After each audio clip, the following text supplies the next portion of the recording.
এই তো শুরু, আগামীতে আরো কিছু দেখতে পাবেন আপনারা। 14-15 বছরের মেয়ে স্কুল থেকে আসবে, কোন একজন সাহেবের নজর পড়ে যাবে, হাতটা ধরবে, চ, আপনি বলবেন কি হয়েছে, কালকে দিয়ে যাব।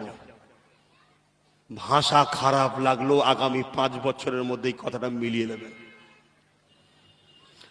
যুবক, ইসলামের মাননেওয়ালারা, তোমার নবীর বংশের ছেলে বলছি, এ চোখ যা দেখে, এ দিল যা বোঝে, তুমি বুঝতে পারোনি, দেখতে পারোনি, তাই তুমি আমার বিরুদ্ধে দালাল বলেছিলে আমাকে।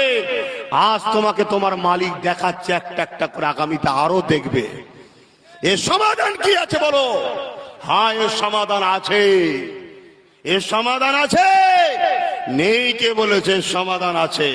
এর সমাধান 3টে বলে যাচ্ছি।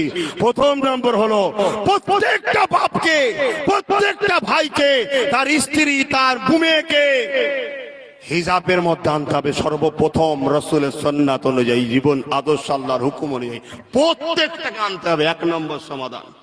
দ্বিতীয় নম্বর সমাধান হলো এটাই, দ্বিতীয় নম্বর সমাধান হলো এটাই, আমাদেরকে ভাবতে হবে, যে আমার দেশের গণতন্ত্রের বিরুদ্ধে বলে মাথা তুলে থাকে, আমি গণতন্ত্রের অধিকার নিয়ে আমার স্বাধীন চাই, তাও মাথা তুলতে পারিনি কেন? কোন পাওয়ারে ও বলে, কোন পাওয়ার ওর পাশে আছে, সেই পাওয়ারের জায়গায় আমাদেরকে দখল করতে হবে।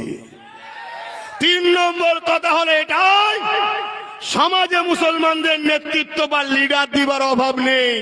তোমাকে দেখতে হবে কে ঠান্ডা ঘরে বসে টাকা লেনদেন করে, আর কে সত্যি দিল থেকে লড়াই করছে। যে লড়াই করছে তার পিছনে দাঁড়িয়ে এই বাংলায় এবং ভারতে ইনকিলাব পয়দা করতে